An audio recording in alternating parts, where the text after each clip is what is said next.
최근 중동 사태로 어려움을 겪고 있는 도내 중소기업을 대상으로 중소기업 육성 자금 500억 원을 긴급 투입합니다. 일하는 바퍼 사업이 누적 인원 50만 명을 돌파하며 사업이 확대되자 체계적인 운영을 위한 업무 교육을 실시했습니다. 충청북도가 업무 공간 부족 문제를 해소하고 쾌적한 행정 환경을 조성하기 위해 도청사 공간 혁신 사업에 속도를 내고 있습니다.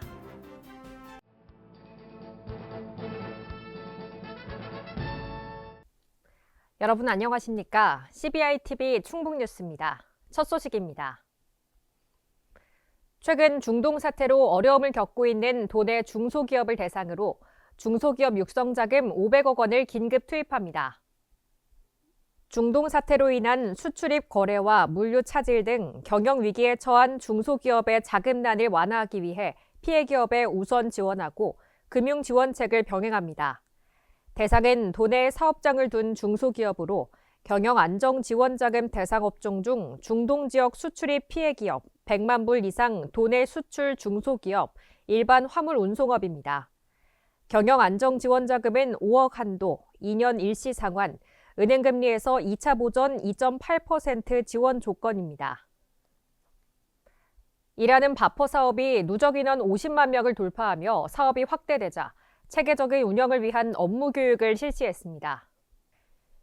교육은 사업 운영 전반에 대한 이해도를 높이고 지방 보조금 관리의 적정성과 책임성을 강화하기 위해 마련됐습니다.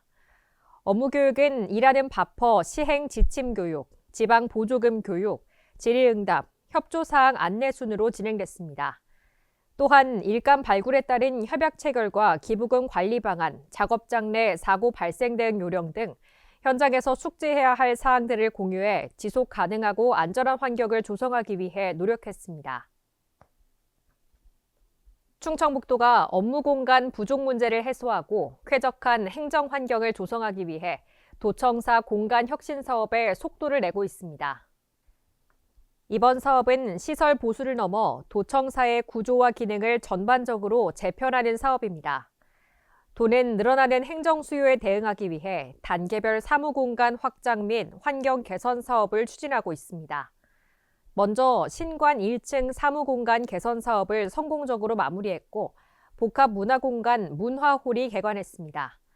신관과 동관을 연결하고 신관 내외부 개선 공사와 민원인들의 쉼터 마련을 위한 대회의실 연결 증축 설계, 후생복지관 건립 사업도 진행 중입니다. 기업 성장 단계별 맞춤형 지원 2개 사업에 기업 선정평가위원회를 개최해 51개사를 선정하고 5억 원 규모의 지원을 제공합니다. 충북도는 도내 기업을 대상으로 매년 실시하는 기업 환경 만족도 조사 결과를 분석했고 영세기업 위기극복 컨설팅 지원 사업과 가족 친화 인증기업 바우처 지원 사업을 추진해 왔습니다. 올해 신청한 58개사 중 27개사를 선정해 기업당 최대 1,500만 원 한도로 사업화와 마케팅, 사업 기획, 시설 현대화 등 기업의 기술 개발, 판로 개척, 생산성 향상을 위한 맞춤형 지원을 제공합니다. 산업통상부의 산업 맞춤형 전문기술 인력 양성 사업에 충청북도가 선정됐습니다. 이 사업은 소부장 특화단지 입주기업 전문인력에 대한 기술 역량 고도화를 지원해 산업 경쟁력 강화와 공급망 안정화를 목표로 합니다. 사업은 올해 12월까지 국비 2억 3,700만 원, 도비 2천만 원이 투입됩니다. BST존에 구축된 인프라 활용 실습 교육과 제조 AI 기반 교육과정 개발과 운영 등을 통해 재직자의 직무 전문성과 현장 대응력을 높이고 산업 현장에 즉시 활용할 수 있는 전문 인력을 양성할 계획입니다. 도내 반도체 기업과 관계자를 대상으로 2026년 충북 지역 산업 맞춤형 일자리 지원 사업을 개최했습니다. 지역 산업 맞춤형 일자리 지원 사업은 도가 지역 성장에 적합한 산업을 선정해 해당 산업 특성에 맞는 고용계획 수립과 일자리 창출 및 유지, 일자리 질 개선, 인적자원 개발 등을 종합적으로 추진합니다. 도는 2024년부터 지속적으로 지원해 왔으며 올해는 50억 원을 투입해 5개 시군과 함께 추진합니다. 올해 집중적으로 지원하는 주요 맞춤형 프로그램으로는 취업 연계와 워라밸 지원, 고용 안정 인센티브, 산업 전환 대응 및 직무 고도화 등의 사업입니다. 충청북도가 새자녀 가정 지원 사업을 새롭게 추진합니다. 충북에 거주하며 미성년 자녀를 양육하는 기준 중위소득 100% 이하 새자녀 가정 7천 가구에 연 50만 원을 지원하는 사업입니다. 도는 2024년 충청북도 다자녀 가정 지원에 관한 조례 제정과 함께 전국 최초로 초다자녀 가정 지원 사업을 시행했습니다. 2025년에는 내자녀 가정 지원 사업을 추진했고 올해부터 11개 시군 전체로 확대해 왔습니다. 이 같은 임신, 출산, 양육 진화 정책은 출산율 증가 성과로 나타났습니다. 도내 논학예 조사료 직불제 추진 계획을 설명하고 현장의 목소리를 듣는 2026년 논학예 조사료 직불제 간담회가 열렸습니다. 간담회에서는 시군별 세부 추진 계획과 수급 안정 등을 논의했습니다. 아울러 전략작물 직불제를 활용해 수입 의존도가 높은 조사료의 자급률을 높이고 쌀 과잉 생산에 대응해 농업과 축산업의 상생 발전을 도모하고자 추진됐습니다. 올해 충북의 목표 면적은 작년보다 약 7% 증가된 505.6헥타르입니다.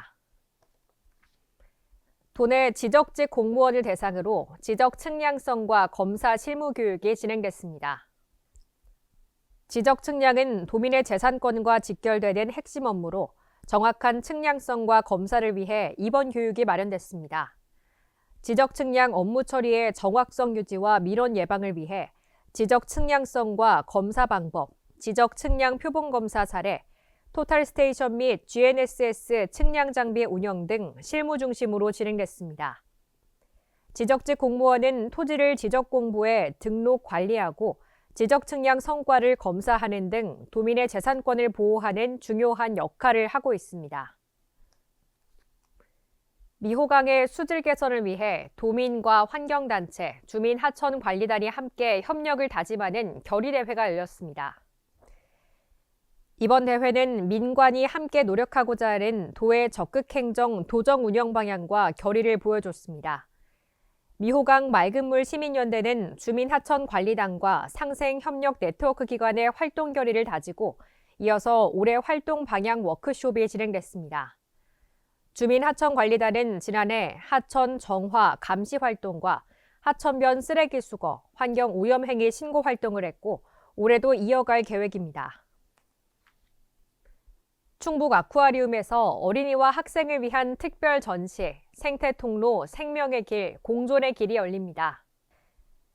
이번 전시는 충청북도 내수면 산업연구소가 어린이들의 눈높이에 맞춰 도로와 도시 개발 때문에 살 곳을 잃거나 길을 잃은 야생동물들의 이야기를 담았습니다.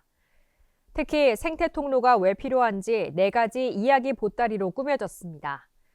이번 전시는 곤충 체험과 함께 진행돼 가족과 전시를 관람하며 생명의 소중함을 배우는 살아있는 교육의 장이 될 전망입니다.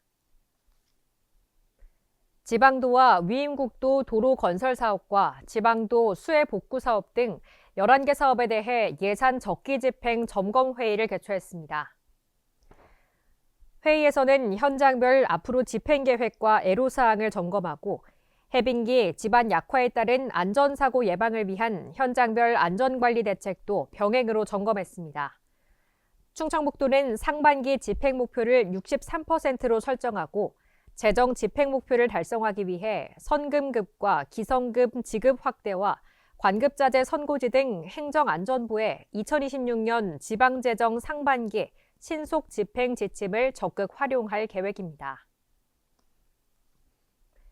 일본 뇌염 매개모기의 발생 동향을 신속히 파악하고 선제 대응하기 위해 감염병 매개모기 감시 사업을 시행합니다. 충북보건환경연구원은 청주 오송읍 공북리 축사에 모기 채집 장치를 설치해 모기 개체수와 밀도를 조사하고 특히 일본 뇌염 주요 매개종인 작은 빨간집 모기 발생을 집중 모니터링할 계획입니다. 일본 뇌염 주의보 발령 시기는 기후변화로 인해 빨라지고 있으며 지난해 충북에서는 6월 24일 처음 작은 빨간 집 모기가 확인됐습니다. 아울러 올해 3월 20일 제주도에서 첫 작은 빨간 집 모기가 확인되며 전국에 일본뇌염주의보가 발령됐습니다. CBI TV 충북뉴스를 마칩니다. 시청해주신 여러분 고맙습니다.